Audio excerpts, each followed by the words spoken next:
On n'avait pas connu une semaine aussi chargée en annonces en tout genre dans l'univers high-tech depuis longtemps, et si vous avez l'impression d'avoir raté des infos, vous avez 4 émissions à rattraper pour cette semaine. Et avant de partir en week-end, il vous en reste encore une, c'est celle-ci, alors installez-vous car on a du lourd encore aujourd'hui. Bonjour à tous, nous sommes le vendredi 4 avril 2014 et c'est le Fresh News du week-end, c'est parti. This is funky fresh. This is funky fresh. Pick up on a mustard pack and grab your dab with cheese and fries. Prenez vos petits agendas, rendez-vous à la page du 2 juin et inscrivez Super Conférence développeurs de Apple. Et oui, car la firme de Cupertino a envoyé hier les invitations pour la WWDC qui aura donc lieu le 2 juin au Moscone Center de San Francisco. Comme pour chaque événement Apple, on ne sait rien de ce qui sera annoncé avec certitude. Et si d'autres personnes vous disent qu'elles sont persuadées des annonces à venir, sachez que ce ne sont que des suppositions. En revanche, on sait que Apple s'adressera aux développeurs. Il sera donc question de iOS 8 et de iOS 10 dans sa prochaine version. Ceci ayant été confirmé par Apple. Si l'on évoque aussi un iPhone 6 pour juin, là c'est moins sûr. Certaines rumeurs évoquent également la fameuse et éternelle iWatch qui serait présentée en 2 versions, mais là aussi aucune certitude. En fin d'année dernière, Tim Cook indiquait que Apple nous réserverait de nouvelles familles de produits pour 2014. On peut donc supposer que cette fois-ci pourrait être la bonne pour la iWatch.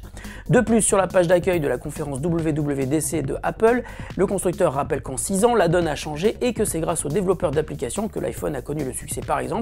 On parlera donc sans aucun doute de nouveautés au niveau des applis et peut-être d'une nouvelle plateforme pour laquelle les développeurs pourraient en imaginer d'autres. Alors Apple annoncera-t-il la iWatch, un iPhone 6 ou aucun des deux? Réponse le 2 juin prochain. Évolution majeure pour l'application Vine qui appartient à Twitter. Vine sort du cadre des messages postés strictement en public et ajoute une fonctionnalité de chat privé basée sur les mini-messages vidéo de 6 secondes qui ont fait le succès de la plateforme. Vine permet désormais d'envoyer des messages vidéo mais aussi texte vers un autre utilisateur de Vine. On retrouve le même principe que sur Twitter à qui appartient Vine. Pour envoyer un message, il faut que votre interlocuteur vous suive sur Vine. Si vous souhaitez envoyer un message à une personne que vous suivez mais qui ne vous suit pas, vous devez indiquer votre numéro de téléphone qui sera utilisé pour vérification et votre interlocuteur recevra une notification du message.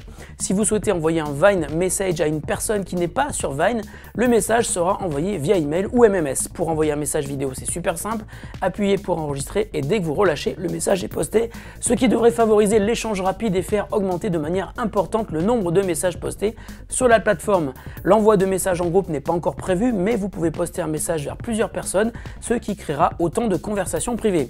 Vine suit l'exemple d'une autre appli passée du flux strictement public au privé, Instagram, et souhaite aussi se mesurer à une autre appli qui a fait de l'échange de messages vidéo privés son succès, Snapchat. Cette nouvelle version annoncée comme la plus importante de l'histoire de Vine, qui vient d'avoir 1 an, est dispo sur iOS et Android et elle est toujours gratuite.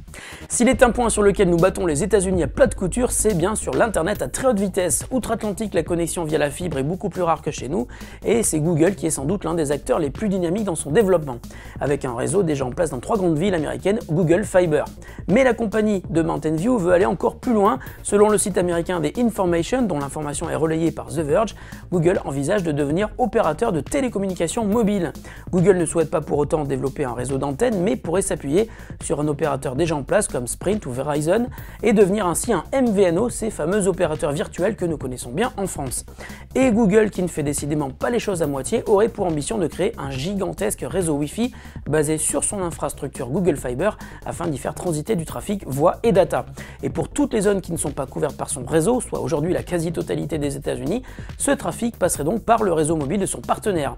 Et si Google devenait aussi opérateur virtuel en France? On vous pose la question aujourd'hui, seriez-vous prêt à prendre votre abonnement mobile chez Google? On attend vos réponses dans les commentaires sous la vidéo. La question du jour nous vient de Nicolas, un autre Nicolas, je vous rassure, qui nous demande quand sortiront les premiers smartphones 4G de Wiko. Alors salut Nicolas, comme tu l'as dit toi-même dans le mail que tu nous as envoyé à laquestion@biggeek.fr, les premiers smartphones 4G de Wiko ont été annoncés au Mobile World Congress de Barcelone, mais sans date précise.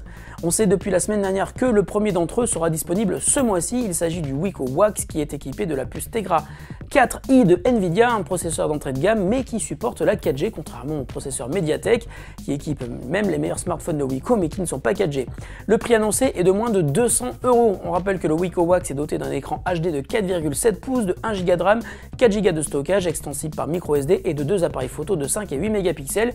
Wiko a aussi annoncé un modèle beaucoup plus haut de gamme qui porte le nom de code Meidzing mais qui lui ne serait pas dispo avant le mois de septembre et dont le prix devrait tourner aux alentours de 400 €. On en reparlera à la rentrée.